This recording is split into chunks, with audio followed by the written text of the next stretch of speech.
Yannick Jadot, bonjour. Bonjour. Je vous parlerai d'Europe tout à l'heure. Vous êtes député européen, il se passe beaucoup de choses au niveau européen, le Brexit, les GAFA, on en parlera tout à l'heure. Yannick Jadot, Emmanuel Macron a rencontré hier des membres de la Convention citoyenne sur le climat. Il a évoqué le futur projet de loi climat. Je dis bien, il a évoqué, il n'a pas dit ce que contiendrait ce futur projet de loi climat. En revanche, il a fait une annonce.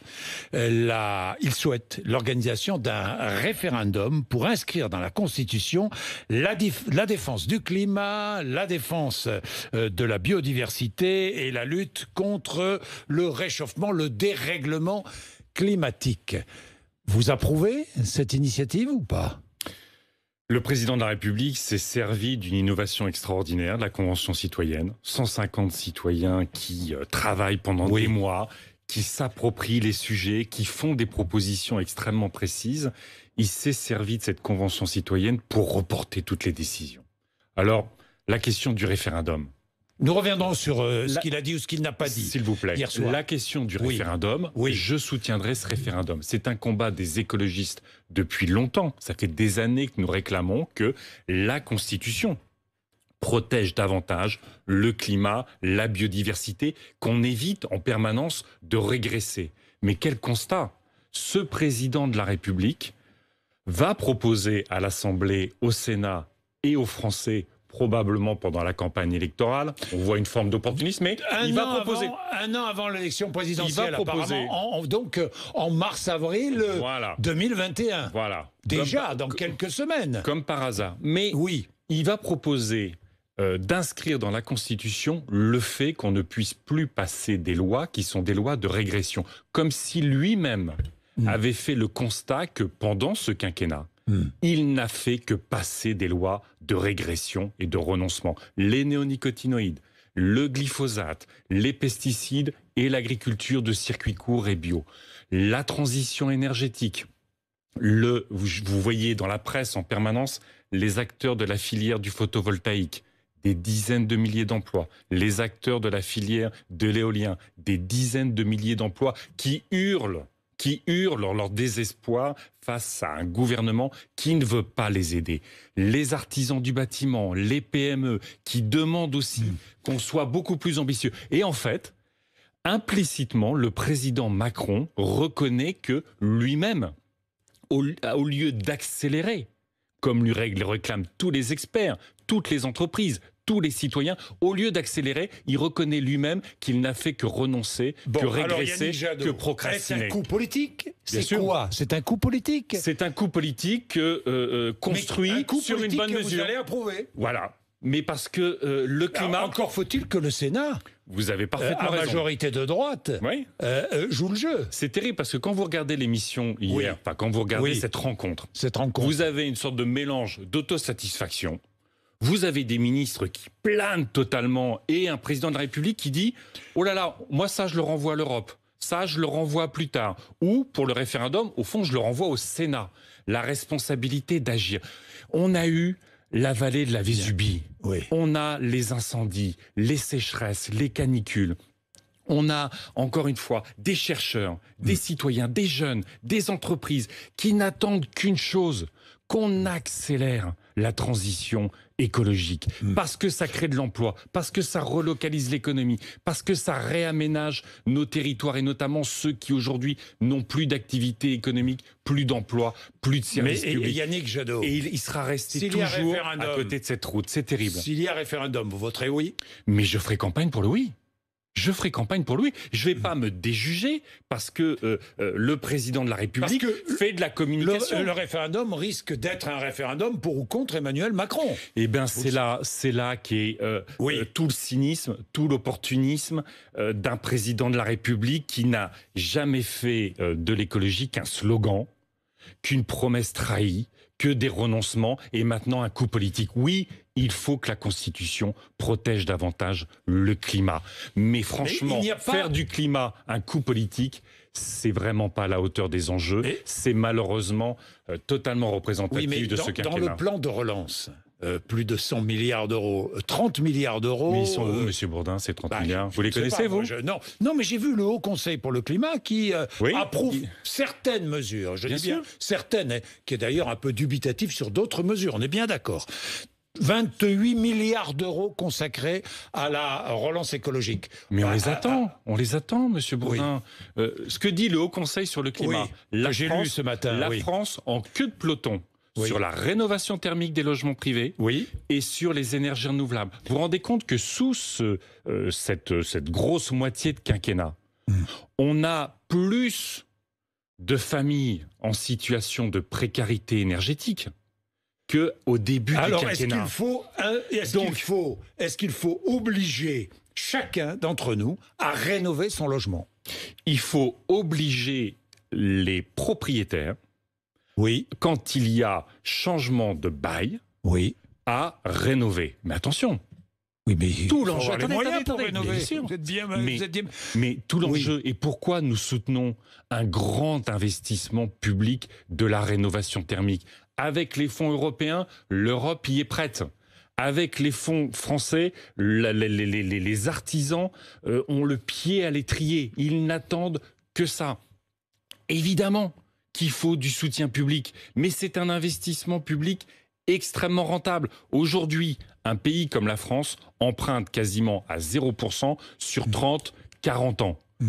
Un investissement dans la rénovation thermique des logements est beaucoup plus rentable que ça. Donc investir publiquement dans la rénovation thermique, c'est pas simplement 500-600 000 euros d'économie pour les ménages. C'est pas simplement des dizaines de milliers d'emplois d'artisans et de PME. Et on sait combien ces artisans et ces PME souffrent aujourd'hui. C'est pas seulement de l'aménagement du territoire, c'est rentable comme investissement public. Regardez le plan de relance, rien sur les énergies renouvelables. On a 5000 éoliennes offshore installées en Europe. J'ai visité la seule éolienne française. Elle est expérimentale, elle n'est pas reliée au réseau. Et qu'est-ce que fait le président de la République? Permettez-moi d'aborder un autre sujet.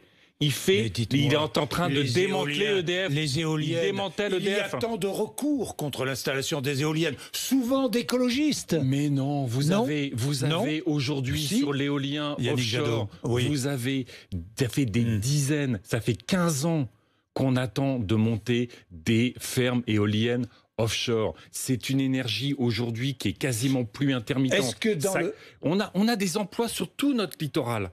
Des entreprises sur tout notre littoral. Est-ce que puisque vous parlez d'énergie, est-ce que dans le plan de relance et dans le plan qui va aider notre économie après la crise sanitaire à repartir, est-ce que le gouvernement consacre trop d'efforts à protéger l'aérien, l'automobile? Franchement, est-ce qu'il y a une part trop importante? Moi, je veux protéger l'industrie automobile. Oui. Il y a des emplois dans l'aérien. Bien sûr qu'il faut faire attention. On ne va pas arrêter l'aérien. Attendez, à la sortie de la crise.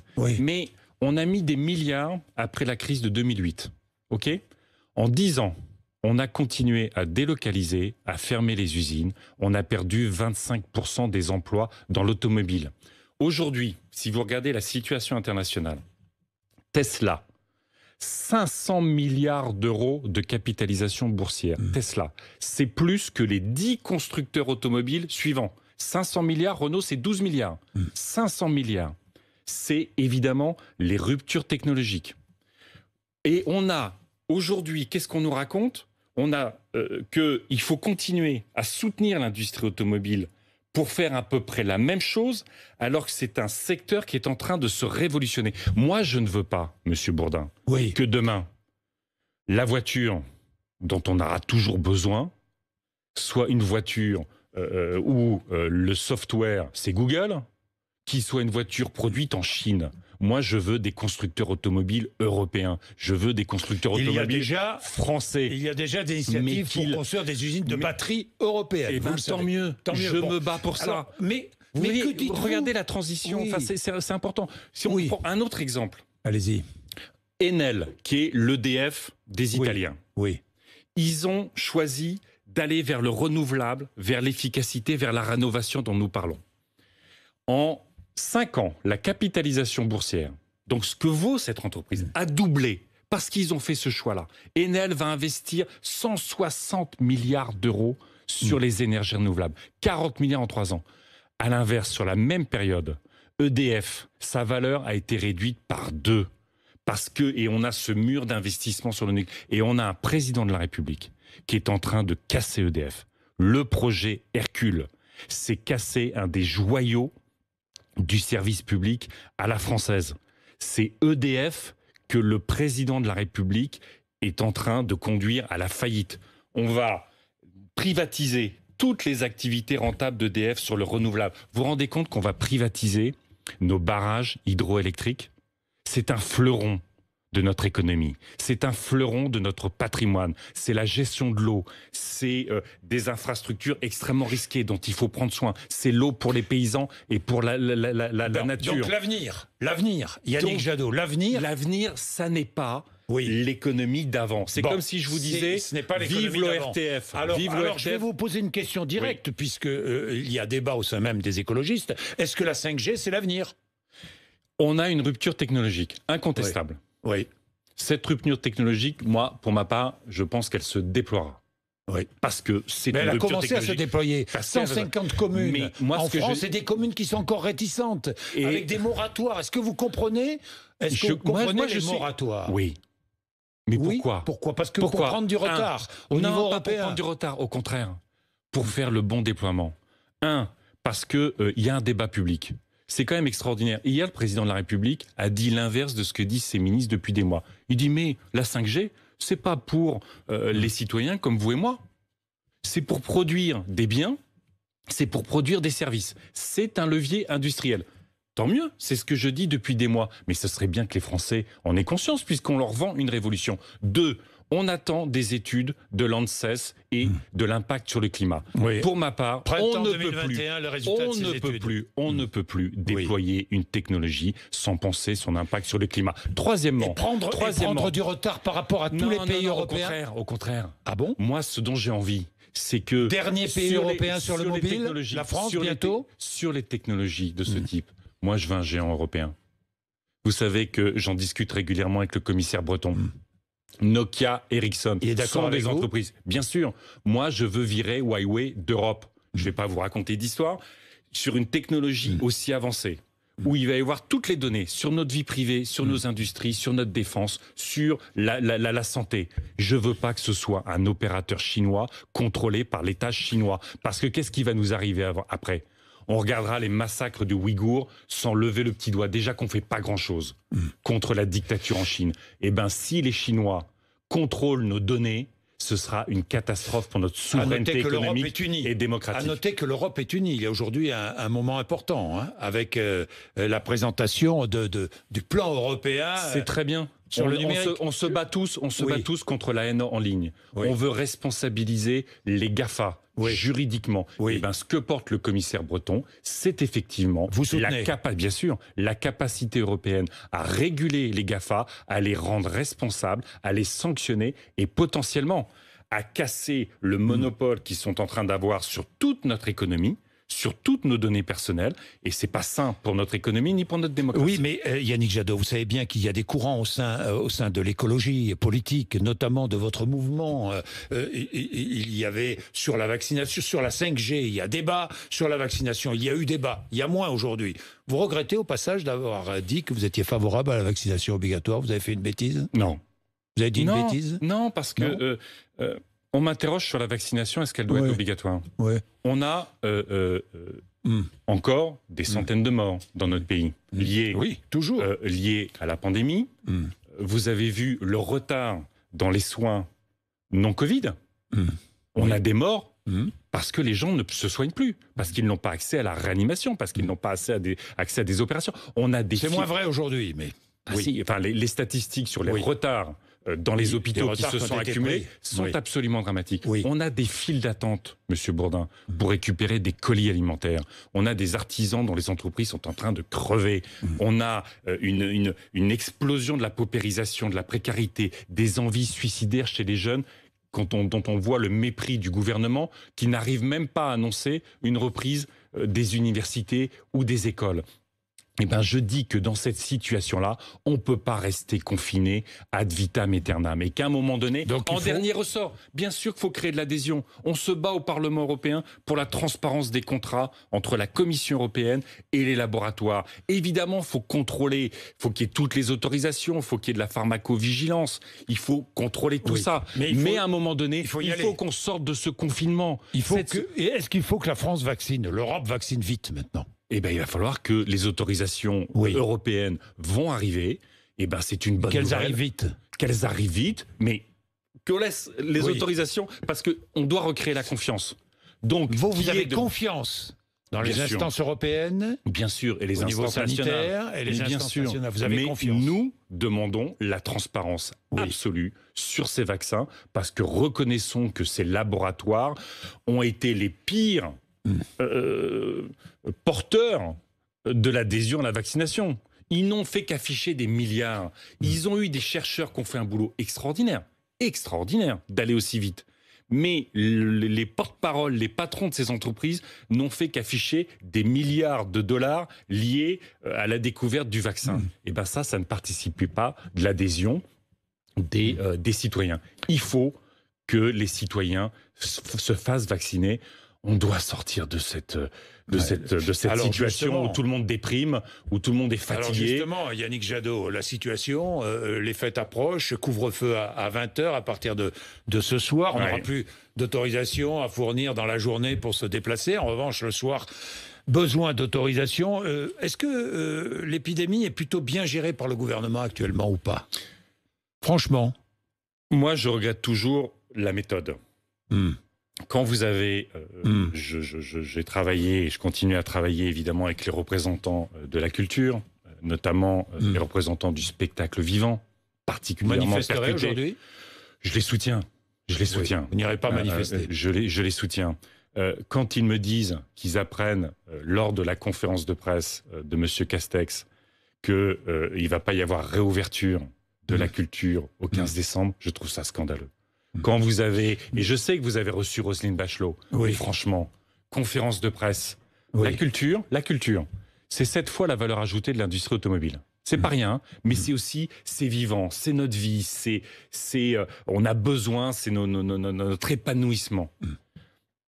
Il n'y a aucune raison, sous protocole sanitaire, de laisser les musées, les salles de spectacle, les écoles de musique fermées. Mais vous avez, lors de la conférence de presse, le ministre de l'économie qui n'est pas là, la ministre de la culture qui n'est pas là. C'est vu comme un mépris absolu pour le monde de la culture dont nous avons tant besoin. Yannick Jadot, mais alors, si les théâtres, les cinémas, les musées doivent rester ouverts, alors pourquoi est-ce que, je ne sais pas moi, les thalassos ne devraient pas rester ouverts, les gérants parce qu'il y a aujourd'hui... Les stades devraient rester ouverts. Parce qu'il y a aujourd'hui monté par les musées, par les salles de spectacle, par les cinémas, des protocoles sanitaires qui protègent la population. Mais partout. Bien plus. Tout le monde peut monter des protocoles sanitaires. Bien plus que les grandes surfaces, bien plus. Et vous avez vu que, y compris l'évaluation qui avait été faite sur les petits commerces. Moi, j'avais défendu. Les stations de ski sont fermées alors. J'avais défendu. Les remontées mécaniques, c'est plus lié à la capacité des hôpitaux à recevoir les personnes qui se font mal, qui se blessent, que le fait qu'en plein air, avec un masque, vous soyez contagieux. Mais encore une fois, quand il y a des protocoles sanitaires, on doit pouvoir vivre, on doit pouvoir exercer. Et à partir du moment où dans les musées, dans les écoles de musique, dans les salles de spectacle, dans les cinémas, il y avait des protocoles. Il y a des protocoles sanitaires stricts. Ça doit pouvoir vivre. Mais moi, dès le premier confinement, j'avais souhaité que les musées restent ouverts, qu'on déconcentre les classes pour qu'elles puissent aller dans des musées, qu'on puisse vivre la culture. Est-ce que les cinémas, les musées sont ouverts en Allemagne ? Alors, dans certains pays, c'est ouvert. Dans d'autres pays, ça n'est pas ouvert. Mais la question, c'est pas toujours de s'aligner sur les autres. C'est de savoir si on a des protocoles sanitaires qui permettent de protéger ou pas. Et le mépris affiché pour la culture et le mépris affiché pour la jeunesse, qui est dans un état absolument dramatique, qui ne sait toujours pas comment elle va organiser sa rentrée en janvier ou en février, c'est profondément inacceptable. Ce qu'on sait, c'est que les élèves pourront ne pas se rendre à l'école jeudi et vendredi. Le gouvernement en avait parlé. Mais comme en Allemagne, vous voyez comment ça se passe en Allemagne sur Europe 1 ce matin. Vous voyez comment ça se passe en Allemagne sur la fermeture des écoles.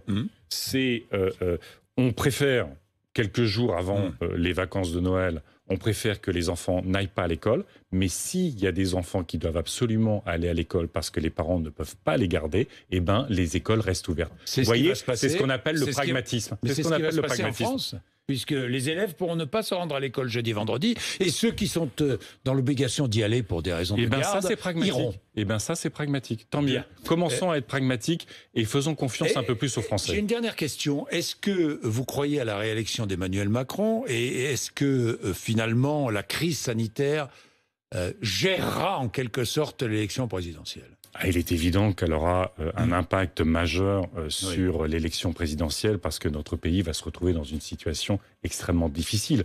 J'espère qu'en 2022, on sera sorti de la crise sanitaire, mais on ne sera pas sorti de la crise sociale, de la crise économique, ni de la crise démocratique. Vous savez, moi, je crois que pour notre pays, il faut un projet d'apaisement. C'est autour de la réparation, de la justice sociale. Une social-démocratie écologiste. Une écologie sociale et républicaine. Il faut un projet d'apaisement, mais il faut un projet d'espérance. Et ça, c'est la reconstruction, c'est l'innovation, et c'est malheureusement ce chemin qu'a toujours évité le président de la République. Donc en 2022, il va falloir gagner pour retrouver de l'enthousiasme, de l'espérance, de la bienveillance, de l'apaisement et de l'envie dans ce pays. Merci Yannick Jadot d'être venu nous voir sur RMC et BFM TV.